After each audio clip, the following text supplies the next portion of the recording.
They would prefer to be in WXV2, I think. There's a degree of Ireland having to brace themselves for WXV1, albeit huge celebrations in Belfast and a very happy group. So ultimately it's a good thing, but I suppose there'll be feet on the ground. It's a great. I think there's two. Yeah, there's almost, you have to deal with it in two separate kind of tranches. The first one is that is a great result. They pulled it out of the fire after a poor first half. It's 5-0 at half time. It was bad first half. Yeah, and they delivered when it mattered most, and they got over the line. And I thought the fact that Clean Maloney scored the try was so symbolic almost of, you know, the fact that, you know, she's proven that it was never form. You know, that was, you know, it was a misnomer. It was put out there as a reason that she wasn't being picked, but there's no way she wasn't good enough to play for Ireland when she wasn't being picked. So she was ostracised. She comes back in, she delivers, she's part of the team again, and you know, Dan O'Brien stepping up. You know, players who could have been damaged by a long run of defeats, now getting good experiences in Ireland jerseys, a good turnout. Although, like, they shouldn't be satisfied with this, the RFU. Like, we need to get bigger crowds, we need to have more interest.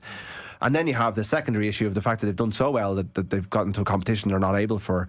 And if they get it, like, they might avoid England, but if they avoid England, they'll probably get New Zealand. So that's going to be very difficult. And for all the people who call for investment and looking for support to put around, there's no games now until September. Like, the AIL final, for some reason, took place on Sunday with the internationals not available, when, like, sure, the players have to stop at some stage and take a break in the club season, but surely the AIL should be just getting going now and the players go back to their clubs and play 5, 6, 7 rounds in a final, and we get the internationals. And yes, it's great that game was shown on television, and brilliant for Fiona, a regular on here, that she coached the team to an AIL, and it was a really good TV spectacle.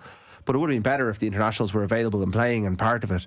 I think that's something that can be looked at in terms of just getting the players more games, and you know, there's no summer tour as far as I'm aware, so it's a long time for them to be training as professionals without having any games. And then you go into this competition where they're going to be a little bit, well, they have a long way to go to be in their depth, let's put it that way. So, but the World Cup is there, and it's a massive carrot. It's a young squad. You can see the investment in coaching and investment in players is bearing fruit and improvements, but there's a lot of improving still to do.